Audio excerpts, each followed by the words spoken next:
좋으신 우리 주님의 은혜가 이 시간 말씀 가운데 거하시는 우리 모든 교우들과 함께 하시기를 주님의 이름으로 축복합니다.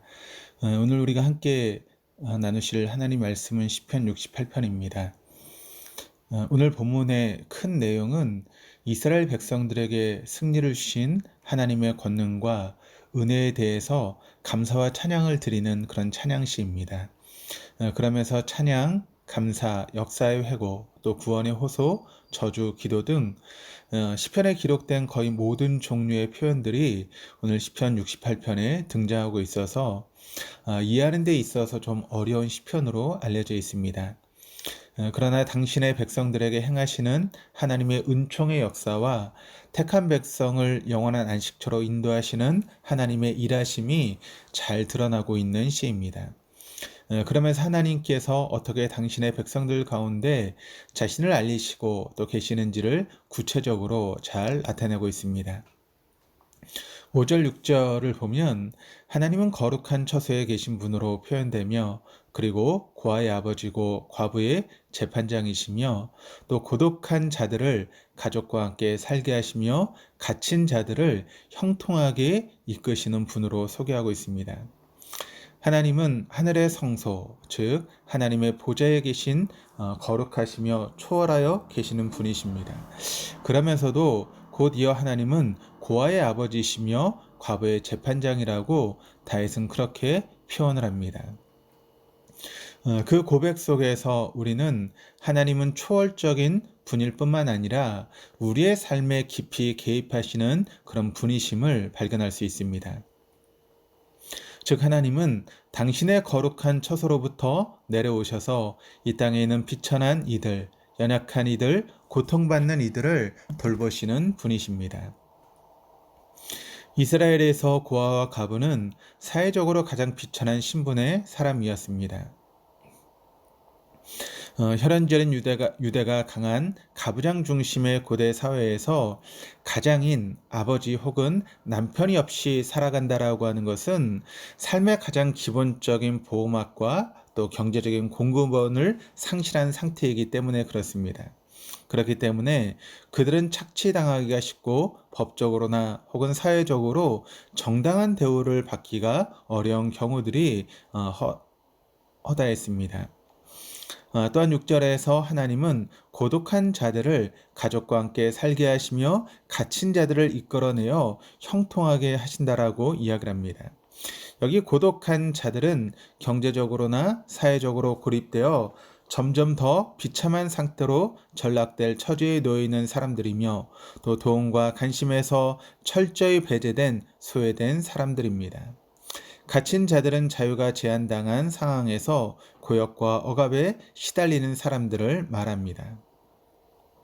그러니까 본문에서 언급된 과부, 고아, 고독한 자, 갇힌 자는 모두 세상적으로 연약하고 그리고 소외되고 억울하게 억압을 당하고 있는 사람들입니다.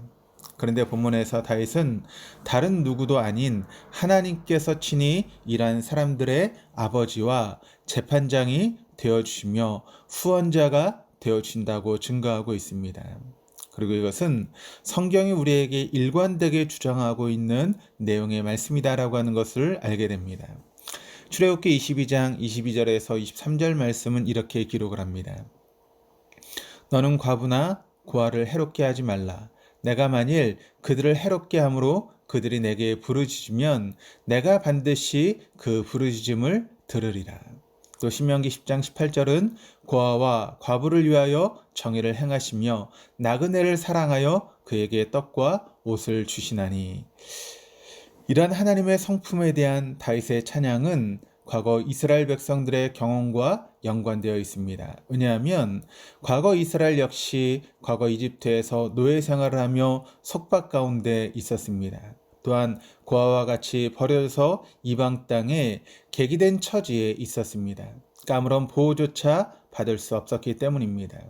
그러나 그런 그들에게 하나님께서는 구원을 베푸셔서 가나안 땅을 기업으로 허락하셨고 또 떠들던 그들은 정착하여서 보호와 안식을 누리게 되었습니다. 예수님은 공생애를 시작하시면서 당신의 사역을 이렇게 표현해 주고 계시는데 누가복음 4장 18절 19절 말씀을 통해서 이렇게 이야기하십니다.